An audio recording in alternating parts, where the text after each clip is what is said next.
Hello students, today we'll continue with our hormone classes. In this lecture we'll cover the oligopeptides. And oligopeptides contain 3 to 10 amino acids. We're going to identify the primary sequence, or the amino acid sequence, of 5 of these oligopeptide hormones. And so let's begin with our first one. Our first oligopeptide hormone will have 3 amino acids, and let's identify that sequence. We're going to have glutamate, histidine, and proline. This is our first oligopeptide, and this oligopeptide is thyrotropin releasing hormone. So I'm just going to put here TRH, thyrotropin releasing hormone. Our next hormone is going to have 7 amino acids. So let's first get the backbone of this one. So here we have our 7 amino acids. Now let's identify those amino acids.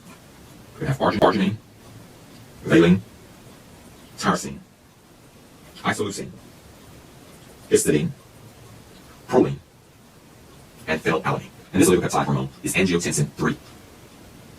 Now you need to remember that there are several versions of angiotensin.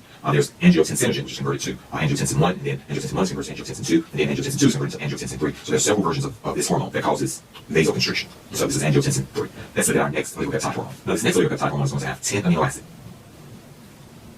Okay, this is our backbone structure for this next oligopeptide hormone. Now let's identify the amino acid sequence. You're going to have glutamate, histidine, tryptophan, serine, threonine, glycine, leucine, arginine, proline, and glycine. And this oligopeptide hormone is gonadotropin releasing hormone. So that one is abbreviated. I'm just going to put it here. Gonadotropin releasing hormone. Let's identify our next hormone. This next hormone has 9 amino acids in it. So let's identify the backbone structure is going to be a little different.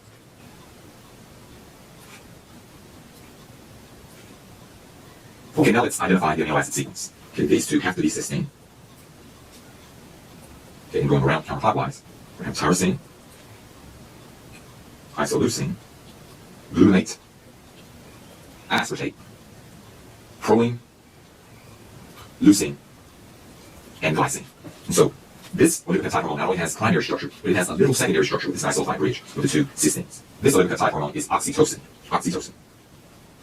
And remember, oxytocin is important in uterine contraction. So what we're going to do next, we're going to copy oxytocin to create our last oligopeptide hormone because they're very similar. So let's do that. Okay, this is our copy of oxytocin. We're going to modify oxytocin to create our last oligopeptide hormone.